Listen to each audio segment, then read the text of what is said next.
You're listening to the Tony Conley Morning Show on 1320 WILS and 1320WILS.com. Workers should stand at their desks for at least an hour today to prevent obesity and heart disease, according to a top public health expert. Let's learn a little bit more about this from Dr. James Pinkney. He's a 1320 WILS and Fox News Radio medical expert. He's the CEO and founder of Diamond Physicians.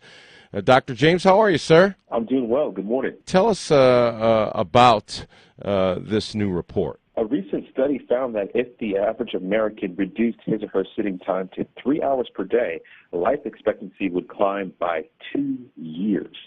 Sitting is definitely detrimental to your health. I want everyone out there to stand for at least an hour a day. All right. Well, don't most of us do that already when we run our chores? We're at the grocery store, we're cleaning up around the house, we're chasing kids around. Yes and no. A lot of people will sit 6, 7, or 8 hours consecutively at work.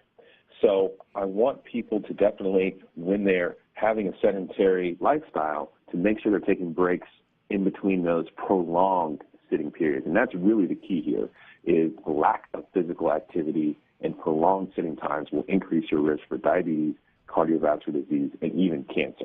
Dr. James, what is heart disease? Who does it affect, and what are its symptoms? Well, heart disease is actually the number one killer in America, and it has been for the last 17 years.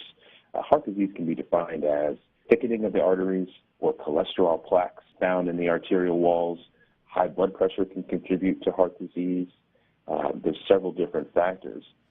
Symptoms, you're going to need to go to your doctor to find out your risk. And I'm actually a heart attack and stroke prevention specialist.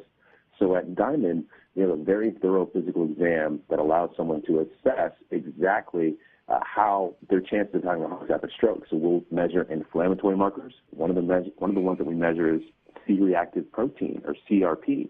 And I read a study last night that found that people who sit for long periods of time actually have higher levels of CRP. So this is a huge finding, and one of the inflammatory markers that I measure routinely to figure out someone's risk for heart attack and stroke. Dr. James, beyond getting up and making sure you're on your feet for at least an hour a day, what other things can be done to help combat heart disease? Well, I recommend at least 22 minutes of exercise daily, and you can break that up throughout the day. You can do 12 minutes in the morning, 10 minutes in the evening. And then I also recommend interval training. So I want you to vary your heart rate. So if you're going to be walking, walk a little bit, jog, then maybe even do a sprint if you can, and then walk again to vary that heart rate. That way you're going to get the most bang for your buck. Also, eating. Nutrition is a huge factor for cardiovascular disease. You want to be eating lean meat, stick with more fish than red meat. Red meat can increase your risk for GI cancer.